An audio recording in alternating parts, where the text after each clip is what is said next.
So ang plano namin ngayon is pupunta kami dun sa Petronas Twin Towers dahil nag-book kami sa Agoda. So aakit kami dun sa viewpoint ng Petronas. Mukhang maliwalas naman ang panahon, baka sakaling maganda naman yung magiging view natin. So again, isasama pa rin namin kayo dito sa magiging gala namin. And let's see okay ba yung magiging activity na to na pag-akyat dun sa Petronas Tower. So samahan nyo kami guys, let's go!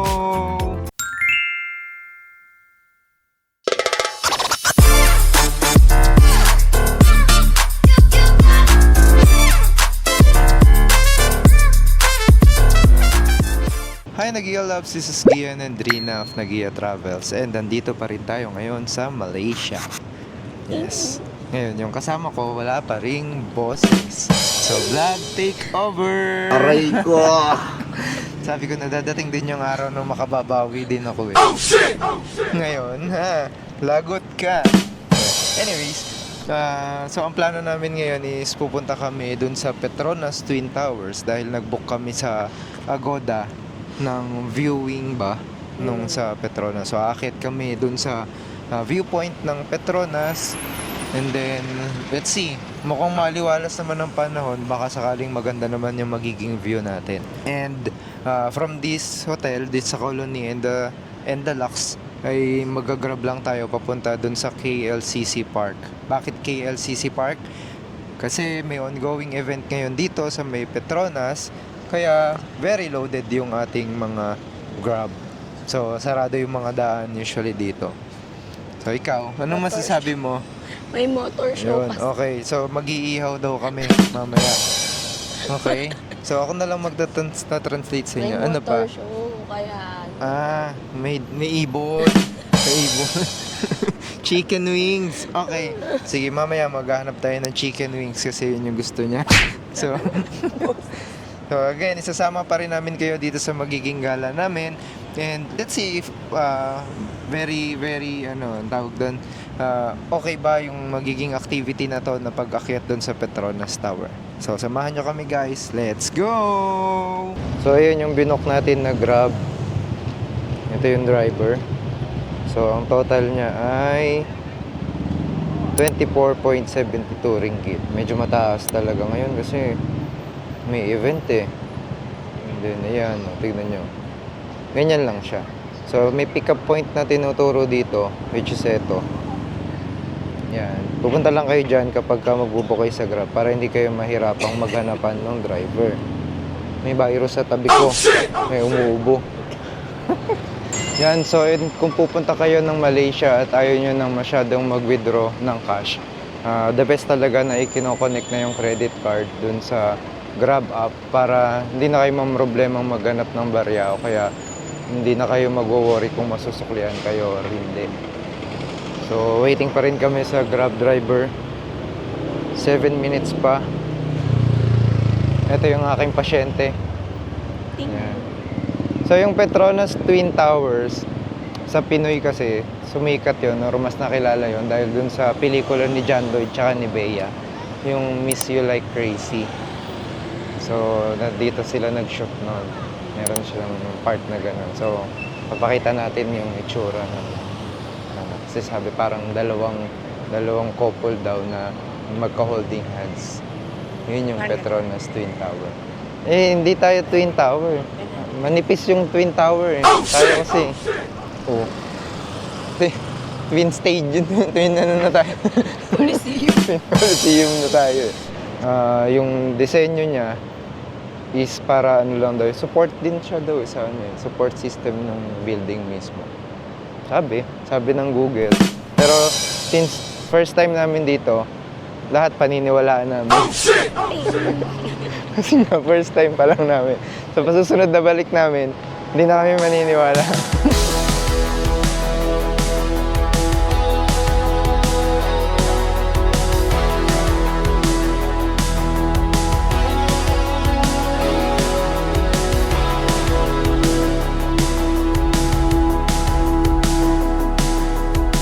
So update lang guys, nandito na kami ngayon sa may entrance na sa Petronas Tower. So ito yung view. Ayun, si Mayong. Mayong, hi! Yan. Hi-hi lang kasi wala siyang boses. So yung schedule namin ay 6 p.m. pa. Then upon checking dun sa ano nila, nag-a-assist. Masyado pa daw maaga yung dating namin. So mga 5:45 pa daw dapat kami pipila dito. Kasi according dun sa ticket kasi nakalagay doon 15 minutes before kasi dapat ng schedule mo, which is 6 p.m. nandito ka na. So hindi namin sure kapag ka na-late ka kung anong mangyayari. So dito, ito yung makikita natin. Nakita nyo naman dun sa montage. Yan, ito may replica ng Petronas Twin Tower. Yan, miniature replica. And then, may mga ticketing booth naman dito. So, if ever na hindi pa kayo nakakabili ng tickets, pwede kayong bumili dito. Ito, sikat na sikat din to. Pwede kayong gumawa ng sarili nyong collection ng coin. Yan. Then, may coffee vending machine din dito if in case na uuho kayo. Hindi lang din ako sure kung pwede ba ang pagkain dun sa taas or inumin. Kasi hindi rin indicated dun sa aming ticket. So, mag-aantay lang tayo ng oras dito, then aakyat na tayo dun sa Petronas Twin Tower. By the way, sobrang crowded ngayon. Gawa nga ng event. Buti nga naihatid pa kami nung Grab driver. Hinabol siya ng pulis. Oh, shit! Oh, shit! Hinabol siya ng pulis kasi pumasok siya dun sa closed road para lang makapagbaba ng siya naman may gusto nun. So anyways, at least safe tayo nakarating dito. Antayin lang natin. Update namin kayo later. Yan. So, and by the way guys, nandito nga pala kami ngayon sa may Surya Mall. Dito kami dumaan, papunta dito sa mismong ticketing booth ng Petronas Twin Towers. Kasi, ito lang yung nakita naming option Pag galing dun sa KLCC Park, dun sa pinagbabaan sa amin nung sa Grab driver, sinundan lang namin yung mga signage and then nakita nga namin, ito na yon sa ticketing. Petronas viewing yung nakalagay. So if ever magpupunta kayo dito, check nyo lang yung mga signage. Marami namang signage na nagtuturo papunta rito sa Petronas Twin Tower.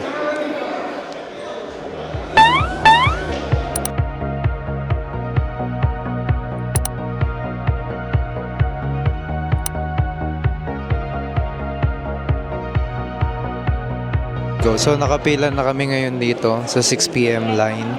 So, after checking ng ticket namin na yan, binigyan kami ng sticker. Yan. Happy birthday! Hindi pala birthday yan to. Mali pala ito. So, mamaya papasok na tayo doon. At mukhang may tour guide naman So, follow lang tayo. And then, baka pagdating doon, mag-video na lang tayo. Siguro montage na lang tayo, no? Para hindi ko din kasi may explain, hindi rin ako masyadong familiar dito sa Petronas Twin Tower. Tapos yung researcher ko, wala namang boses. Oh no! Gutom na daw siya.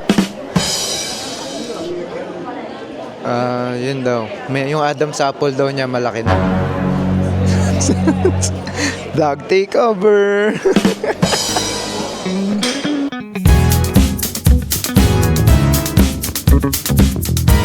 Okay, so dito na kami sa level 41 which is yung Sky Bridge. So, ito yung view natin dito. Naulan! Ayan. So, meron tayong 10 minutes dito para mag-explore. Pero unfortunately, ito ang view. Oh no! Ganyan. Nakakidlat pa. So anyways, kahit naulan yan, okay pa din. Ganda pa rin naman tignan. Yan. Sana nakikita ng maayos sa ating video. Pero ito na yung view. After ng 10 minutes, babalik kami dun sa aming pinagpilahan and then aakyat naman tayo dun sa highest floor, which is yung top, which is tingin ko din ganito rin naman ang itsura na. So ayan si Mayong naulan. Yun lang. Sayang. Pero okay na din. Sabi ko nga, okay na din. Maganda pa rin naman yung view din. So, mag-montage na lang muna tayo.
So nag-i-loves, nandito na tayo ngayon sa 86th floor, which is the highest floor na dito sa Twin Towers.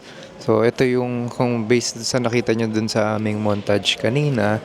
So technically yun lang din naman talaga yung laman dito sa floor na to. So mostly viewing lang siya.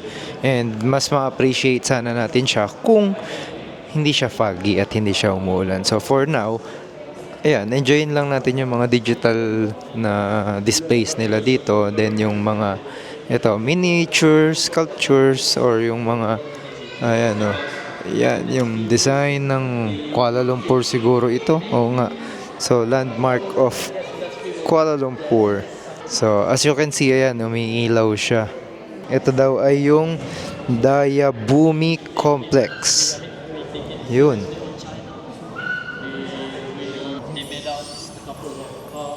Bukit Bintang. Bukit Bintang ay ayun. Nice. Ganda. So, ganyan yung kanilang Google Maps. Sa atin ay Sultan Abdul Samad Building. Ayun siya. Yun. Yun. So, yan yung mga interactive na displays ang makikita nyo dito sa taas. And meron din nung mga binoculars. Kaso wala makita. At least walang bayad yung binoculars dito. So, ito, gaya nito, may miniature na Twin Tower display. Maliit lang tong area. Sobrang liit lang. Parang kaya per batch lang yung ginagawa nila kasi mabilis mapupuno.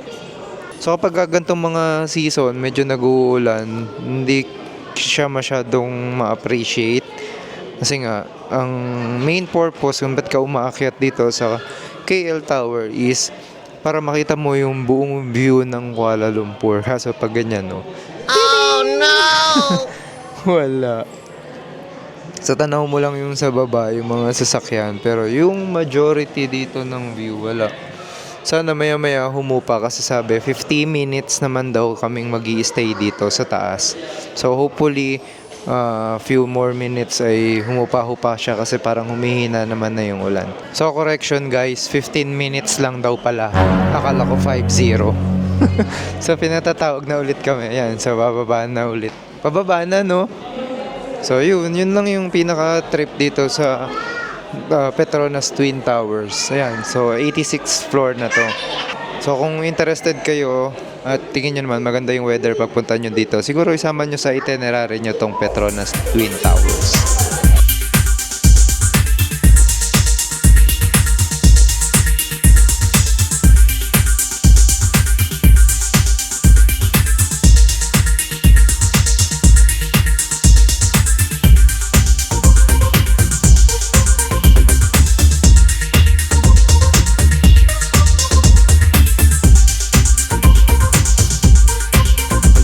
So guys, so yun, bababa na kami at mukhang satisfied naman na kami sa nakita namin dito. So, sa opinion naming dalawa, siguro parang okay din naman siya na experience. Siyempre, mapuntahan mo yung ganitong klaseng skyscraper na ano ba, na building or ng ano ba, 'di ba? Parang hindi naman lahat talaga nakakaakyat dito or nakakapunta. Yung iba nga sa baba lang nagpi-picture.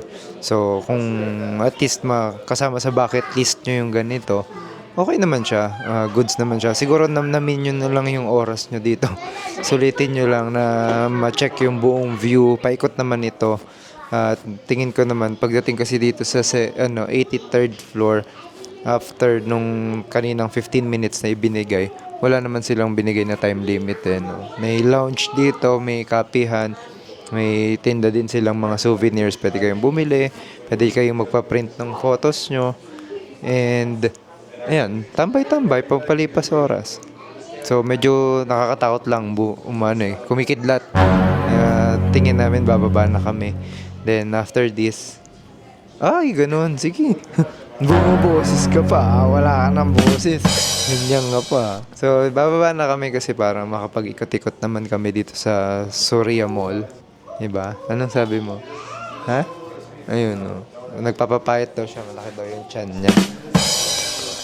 Sasabihin ko sana, vlog overload. Vlog take over.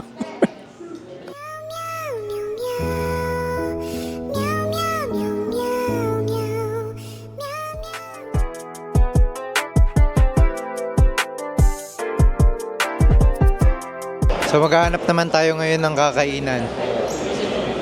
Check natin. Medyo pagtyaga-tyagaan nyo na ako mga nag-ialabsa. At walang boses yung ating main announcer. Main niya wrestling. So ako na muna ang magsisilbing boses niya. Tinatranslate ko naman lahat ng sinasabi niya. So same lang din yun. Naintindihan niyo yun? Yan. Siya daw ay monster. Ayusin mo kasi yung sign language mo. Hindi ko maintindihan. Yan. Nagtuturo siya ng bili ko daw siya ng candy. Okay, I'll buy you candy later. Sobrang daming luxury brands dito sa Surya Mall. Para tong yung sa Thailand na pinuntahan natin na isang mall. Ano nga pangalan nun? Icon Siam. Yun, puro branded din talaga. Ito, Versace on the floor. Oh. Yung sapatos. Nasa floor. Versace, may Bulgari. Yan, yung mga brand na hindi namin binibili. Nandito lahat. So yung mga, wala pang bench dito. RRJ, wala pang mga gano'n. Baka naman. Yan o, may Rolex. So di na namin kayo masyadong itutour dito kasi parang, baka mapagastos kayo eh. Mamaya mag-chat kayo, magpapabili, papalalamove kayo ng Rolex. Yari tayo dyan. So, ayun, may McDo. McDo na lang.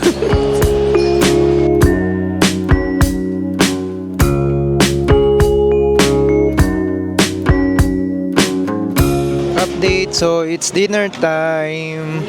So, nakabili kami dito ng chicken barbecue. Food court yata nila to eh. Pero, ang daming options. Mas gusto lang namin. Natatakam kami dito talaga sa barbecue. Tapos may kasama na siyang sabaw. And then, bottled water. Yan. So, if maghanap kayo ng mga kakainan, hanapin nyo lang itong parang food court nila. Marami kayong options dito. May Thailand, may Taiwan, may Vietnamese, may Indian food. Tapos yan, may mga ganito din na mga ihaw-ihaw. May seafoods din. So, kain muna kami. So yun guys, nakatapos na kaming kumain at nakapaggala-gala na rin kami dito sa Surya Mall. So bali sobrang free and easy lang nitong itinerary namin ngayong araw. Pumunta lang talaga kami dito sa Petronas and since maulan pa rin, hindi na siguro namin itutuloy yung ibang dapat na pupuntahan namin ngayong gabi. Kasi for sure, hindi rin kami masyado mag-enjoy since nag-uulan nga.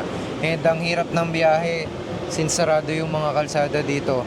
Hanap pa kami ngayon ng way kung paano kami uuwi. Lalakad. Lalakad. So yun. So overall, dun sa experience namin ng Petronas Tower, dun sa viewing deck niya, ang masasabi lang din namin kasi is kapag budgetarian kayo or nagpunta kayo sa Malaysia with a small budget lang, pwede nyo na sigurong hindi i-add tong gantong itinerary dun sa pagpunta. Pero kung na medyo nakapag-ipon-ipon naman kayo at talagang gusto nyong makasama or matry, makaakyat dito, okay naman siya. Parang mag-enjoy din naman kayo. Masusulit nyo pa rin naman yung doon sa taas kahit pa paano. Memorable naman siya. Yun, so memorable naman siya. Siyempre, imagine mo nakapunta ka doon or sa viewing deck ng Petronas Twin Tower. Totoo. Yan.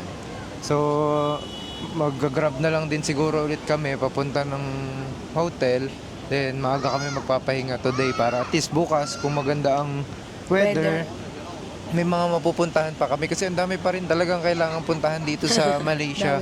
Kinukulang lang kami ng oras tsaka tataka kami sobrang bilis ng oras dito sa Malaysia, totoo lang. So yun.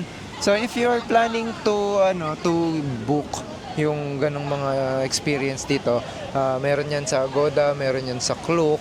So, pwede kayong gumamit ng mga discount codes namin para makalis kayo at savings din yun. Or kaya, pang food trip na rin yun dito. Yan. So, kung huwag niyong kalilimutan sana na mag-follow sa aming mga social media, sa aming YouTube, Instagram, TikTok, Facebook. Yan, marami na tayo dyan. 160k na tayo dun sa Facebook. Hi guys. Sa YouTube nasa 6K na tayo. Yan. Sobrang thank you sa pag-follow. Sulit yung pagkaubos ng boses ni Rina. O, diba? Wala na akong boses. Wala na talaga siyang Pati yung boses. tawa ko, wala nang tunog. So anyways guys, thank you sa panonood and sana na-enjoy nyo tong vlog na to and see you sa aming next vlog. Go Bye-bye. travel, you deserve it. Follow us for more videos. Bye!